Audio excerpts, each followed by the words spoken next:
because it's where WA's underworld settles its scores. An egregious breach of the Coffin Cheaters Outlaw Motorcycle Club's constitution. What happens when you spit at a coffin cheater? The new technology, which looks like someone went to Dick Smith in 1985 to build. So you finally worked out the backstory to Nick Martin's murder? Allegedly. The police floored us this week when they said Bikie murderer mastermind David Pye had asked an assassin for hire to kill not one, not two, but three people. We can't tell you who the third is other than it's a woman, because there's a suppression order protecting her identity. Here's what Deputy Commissioner Cole Blanche said about the amount of money Pye was willing to part with to secure those kills. So the figure I mentioned of $300,000, I think I said over $300,000, was about $340,000 that related specifically to the charges that we laid on this person, on this man. The actual amount on the table was far greater. How does a bikie get $1 million? I think we both know the answer to that. Containers for change. Of the three murders Pye is alleged to have ordered, rebel boss Nick Martin's was the cheapest, 150 grand. Bargain.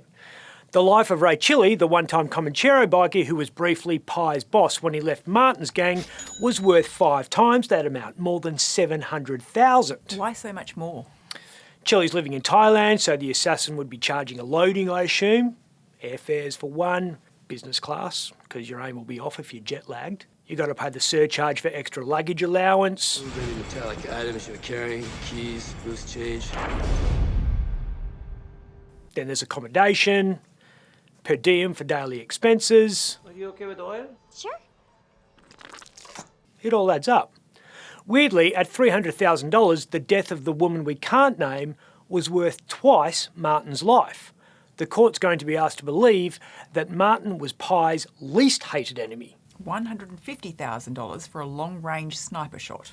Police believe the assassin spent a long time plotting the best place to kill Martin. He even flew a drone over his house, but ultimately decided on the Perth Motorplex because it's where WA's underworld settles its scores. Also, it's in Kwinana, so it's easy for bikies to blend in with a crowd of tattoos and mullets. The Motorplex was the scene of one of the all-time great bikie dust-ups. What caused that? Not what. Who. As is so often the case in the West Australian underworld, it all came back to one man. Troy McCanty was actually in jail when the first great Motorplex ding-dong erupted back in 2010, but the fact that he had joined the Finks before he went inside had pissed off his old club, the Coffin Cheaters. McCanty was booted out of the Cheaters after they realised he had a side hustle with the Comancheros, which ended badly.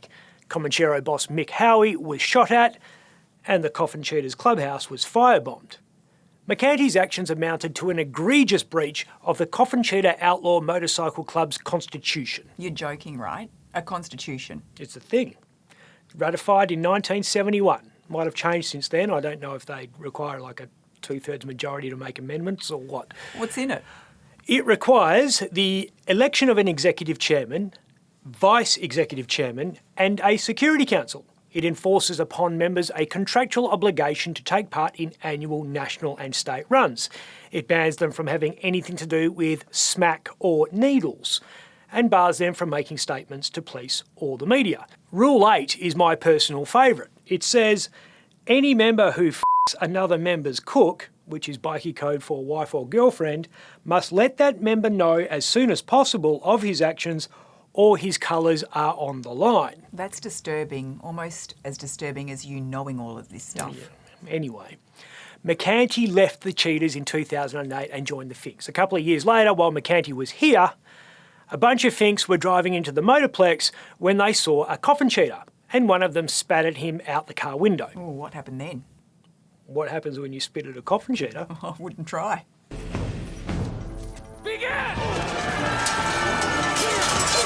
Three Finks end up in hospital. One of them has been shot in the thigh, one lost 3 fingers, all have serious head injuries, and a bunch of cheaters are hurt as well. Oh, God!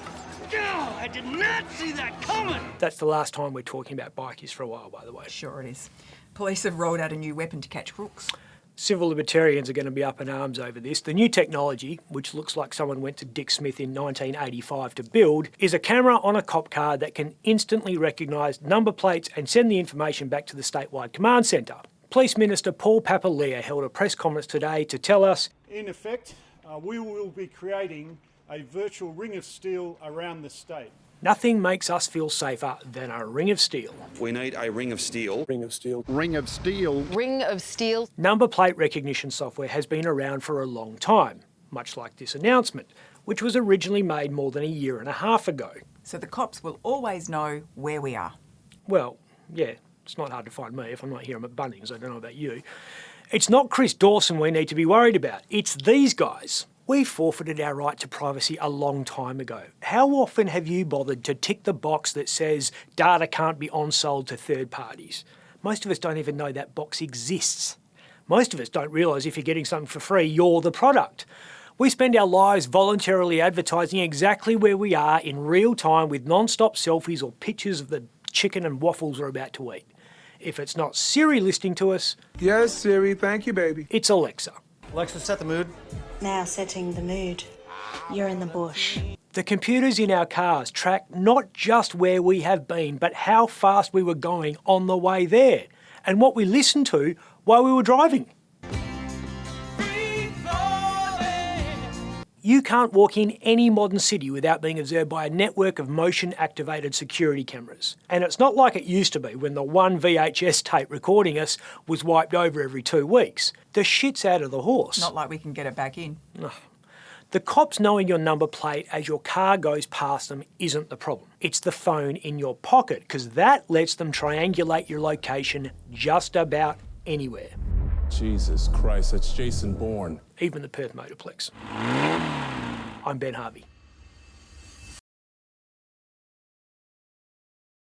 For more Up Late, click the subscribe button below.